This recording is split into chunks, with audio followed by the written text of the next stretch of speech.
आज की कहानी एक टीवी चैनल से शुरू होती है जिसमें हर रोज नए नए शोज को लाइव टेलीकास्ट किया जाता था। ये चैनल हर तरह की खबरें और हर तरह के शोज टेलीकास्ट करता था। इस चैनल का सबसे मशहूर शो डॉक्टर नेस्टी था और उसे जॉन नाम का आदमी होस्ट करता था। ये एक ऐसा शो था जिसका लोग बेसब्री से इंतजार किया करते थे। इस शो की को होस्ट एक नर्स थी जिसका नाम सिंडी था। दरअसल जॉन और सिंडी अपने शो में अजीब अजीब हरकतें करते थे ताकि लोग उनकी हरकतें और बातें सुनकर डर सकें। शो में जॉन हमेशा मारपीट, दर्द, टॉर्चर जैसी बातें करता जिसमें सिंडी उसका पूरा साथ देती थी। कुछ दिनों बाद नर्स का रोल अदा करने वाली सिंडी अपने कैबिन में काम कर रही थी। सिंडी एक अच्छी एक्ट्रेस होने के साथ साथ एक अच्छी स्क्रिप्ट राइटर भी थी। उसकी लिखी हुई बहुत सारी स्क्रिप्ट्स डॉक्टर नेस्टी शो में इस्तेमाल होती थी। दूसरे शब्दों में हम उसे डॉक्टर नेस्टी शो की स्क्रिप्ट राइटर भी कह सकते हैं। अब डॉक्टर नेस्टी शो का प्रोड्यूसर उससे वायरलेस पर संपर्क करता है जिसका नाम रॉबिन था। वो उसे शो के लिए जल्दी तैयार होने को कहता है जिसके जवाब में सिंडी कहती है कि मैं समय पर तैयार हो जाऊंगी। सिंडी के पास अभी भी थोड़ा सा वक्त था और वो फिर से अपने काम पर लग जाती है। तभी उसके पास ओवन नाम का आदमी आता है। ओवन डॉक्टर नेस्टी शो का सेट डिजाइनर था और वो मन ही मन सिंडी को बहुत चाहता था। वो सिंडी को सिर्फ यही कहने आया था कि शो का टाइम हो चुका है और उसके बाद वो वहाँ से चला जाता है। उसकी बात मानकर सिंडी जल्दी जल्दी तैयार होकर जॉन के पास आती है और उसे भी शो के लिए तैयार होने को कहती है। अब जॉन उससे कहता है तुम में अब वो बात नहीं रही सिंडी जो पहले थी। तुम तेजी से बूढ़ी हो रही हो। अब तो तुम्हारी शक्ल देखकर मुझे मेरी माँ की याद आने लगती है। मुझे तुमसे ज्यादा जुबान तो अमेरिका वाली प्रियंका आंटी लगती है। सिंडी चुपचाप उसकी बातें सुनती जा रही थी क्योंकि उसे पता था कि जॉन सस्ती दारू पीकर हमेशा ही भौंकता है। थोड़ी ही देर में जॉन और सिंडी का शो टेलीकास्ट होने लगता है जिसके लोग बहुत दीवाने थे। आज भी शो में जॉन और सिंडी अजीब हरकतें करते हैं ताकि वो लोगों को डरा सकें। आज जॉन ने सिंडी के हाथ बांधे हुए थे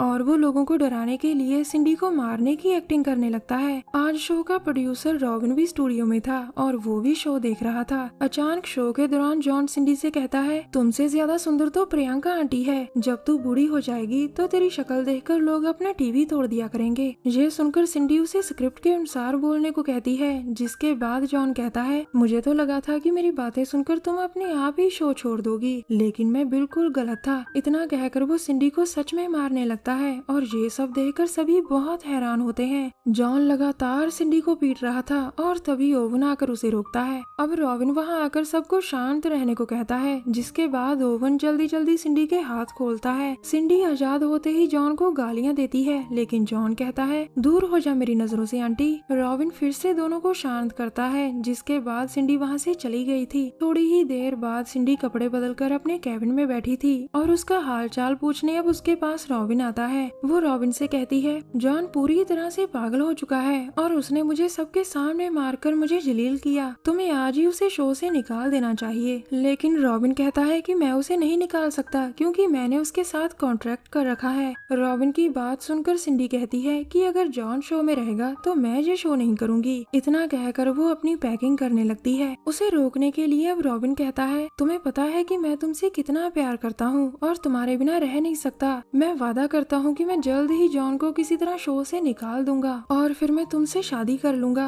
रॉबिन की बात सुनकर सिंडी रुक जाती है और शो में फिर से काम करने के लिए भी राजी हो जाती है। दरअसल सिंडी भी रॉबिन से प्यार करती थी और उसी के कारण वो आज तक जॉन को बर्दाश्त करते आ रही थी। वो जब भी रॉबिन से जॉन की शिकायत करती तो रॉबिन कोई न कोई बहाना बनाकर उसे टाल देता था। अब ओवन उनके पास आकर रॉबिन से कहता है कि शो लाइव होने वाला है। ये सुनकर रॉबिन जाने की तैयारी करता है और सिंडी को आराम करने के लिए कहता है। कुछ देर बाद आज शो को सिर्फ जॉन ही होस्ट कर रहा था और उसने आज शो में 2 मेहमान बुला लिए थे। उधर सिंडी के जख्मों को ओवन साफ कर रहा था और इसी बीच वो सिंडी से कहता है मुझे तुम्हारे कंधे पर बना हुआ टैटू बहुत अच्छा लगता है। इसके बाद वो दोनों टीवी में शो देखने लग जाते हैं और शो देखते देखते ओवन सिंडी से कहता है जब जॉन ने तुम्हें कुत्तों की तरह मारा था तब मुझे बहुत गुस्सा आया था। अगर तुम चाहो तो मैं तुम्हारी मदद कर सकता हूँ। लेकिन सिंडी उसकी बात पर ज्यादा ध्यान नहीं देती और तभी वहाँ नई लड़की आ जाती है जिसका नाम टीना था। वो आकर सिंडी का सामान उठाती है और कहती है आज से शो में तुम्हारी जगह मैं काम करूंगी सिंडी। पिछले हफ्ते जब मैं पहली बार यहाँ आई थी तभी से जॉन मुझ पर फिदा है। मेरी खूबसूरती के कारण ही वो तुम्हें हटाकर मुझे शो में लेना चाहता है। वैसे रॉबिन भी मेरी खूबसूरती पर फिदा है और वो मुझे पसंद भी करता है। मेरा यकीन करो सिंडी अब तुम पहले जैसी जवान और खूबसूरत नहीं हो, तुम्हें यहाँ से चले जाना चाहिए। उसकी बात सुनकर सिंडी बहुत हैरान होती है, जिसके बाद टीना वहाँ से चली जाती है। उसके जाने के बाद सिंडी को बहुत गुस्सा आता है और वो सीधा रॉबिन के पास जाकर कहती है, मुझे जल्दी जल्दी बताओ कि यहाँ क्या चल रहा है। उसकी बात सुनकर रॉबिन उसे शांत रहने को कहता है और फिर कहता है, अगर तुम चाहो तो शो के लिए स्क्रिप्ट लिख सकती हो, इसके बिना मैं तुम्हारी कोई मदद नहीं कर सकता।